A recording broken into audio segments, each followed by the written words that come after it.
Hello everyone, I'm Dr. Tasneem Rehman, Associate Professor at Sage University, Bhopal. Welcome you all in the fourth video on design thinking.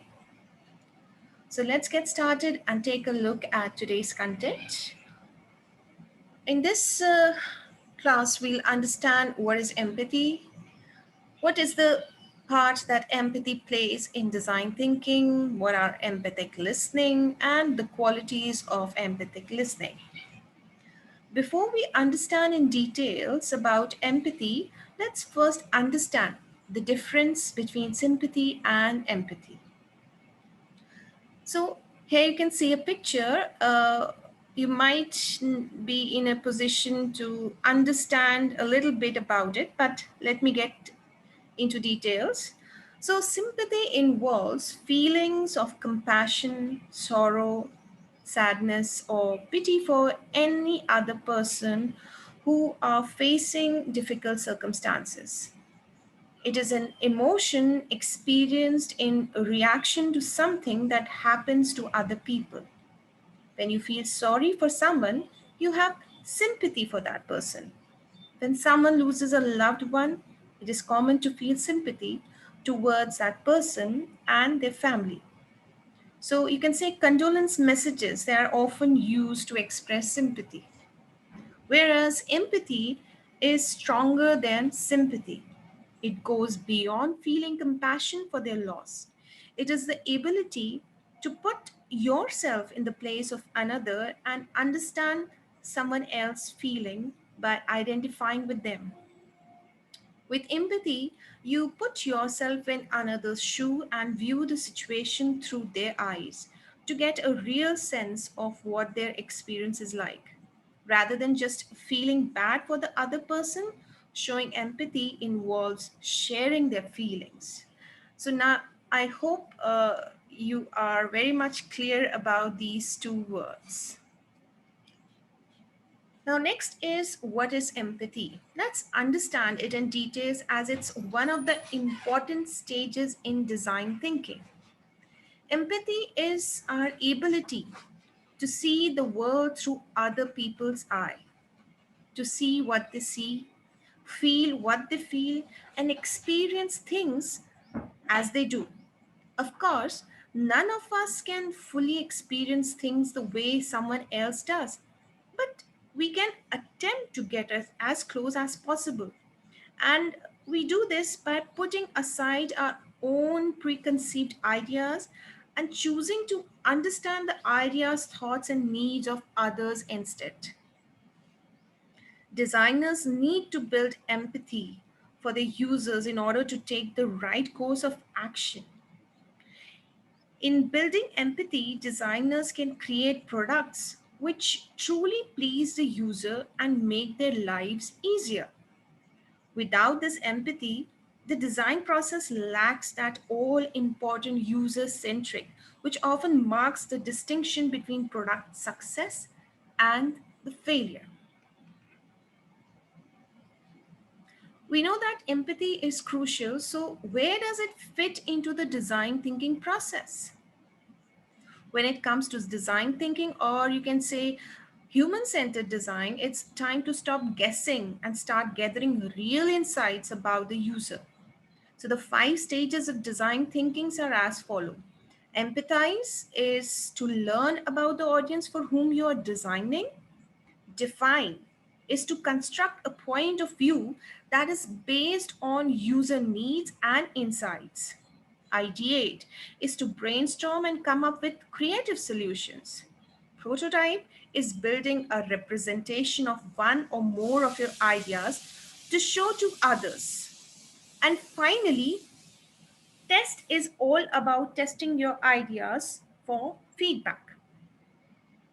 Empathy is considered the starting point for any design project. During the empathize phase, the designer spends time getting to know the user and understanding their needs, wants, and objectives. This means observing and engaging with people in order to understand them on a psychological and emotional level. The empathize phase requires you to set aside your assumptions.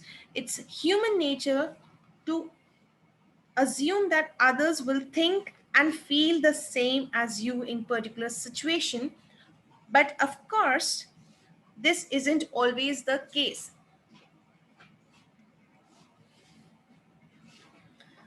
Now we'll get into empathic listening. So what does it mean?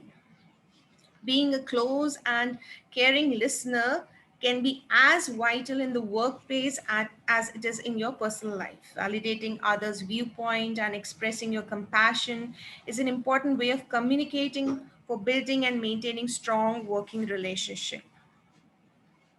So empathic listening is a practice of being attentive and responsive to others' input during conversation. You need to be present at that point when your user or when your friend is talking about certain issues. It's not about physically present, you have to be there mentally. It's also called as active listening or reflective listening or empathic listening that requires you to be considerate of the other party's input. One main quality of empathic listening is giving support and encouragement rather than advising or criticizing them. Listening empathically entails making an emotional connection with the other person and finding similarities between their experience and your own as you can give a more heartfelt response.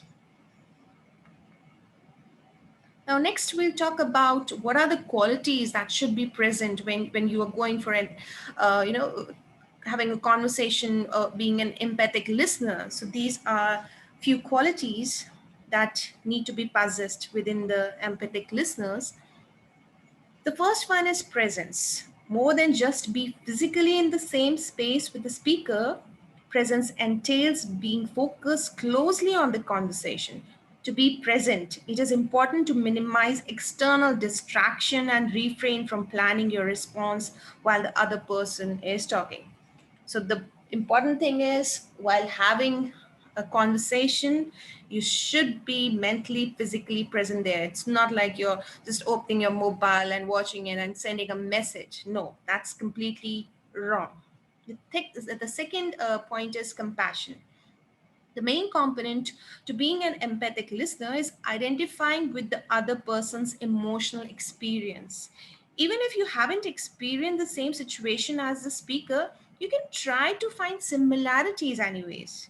For instance, if a coworker states that they are having trouble adjusting to an increased workload, you may identify by thinking of a time when you had more chores at home. The next is the wisdom. If someone is sharing something emotionally important with you, it's likely because they trust your judgment and experience.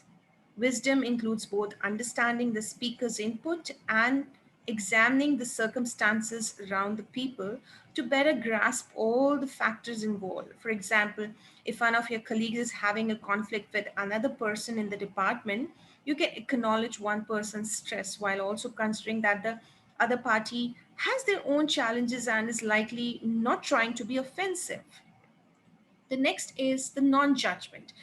An important part of listening empathetically is to refrain from criticizing the other party, either out loud or to yourself.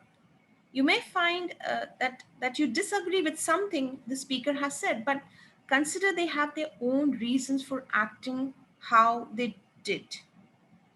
Next is the trustworthiness. So, if you are in a situation where the other person is speaking to you about emotional matters, it's crucial to keep what they say in confidence. However, if they ask that you support them by mediating a conflict with another party, you may discuss the details of the conversation if it helps you achieve the speaker's goal. Next is patience. Even with close colleagues and friends, it can be challenging to disclose emotional experiences. It may take the speaker some time to find the words for what they want to say and feel comfortable enough to express them. Be patient and allow them. the time they need to speak freely. Next is the responsiveness. Although empathic listening means listening to the other party without interjecting your input, there will likely be a time when the speaker wants to hear what you think. In these cases, it may help to clarify by asking, for instance, would you like to hear what I think about this? Or what kind of feedback would you like from me? So that's it for the qualities. Now we'll continue with the benefits and how to listen empathically and what phrases need to be used to show that you are listening empathically in the next video. So take care and don't forget to like and comment on this video. We'll see you soon. Thank you.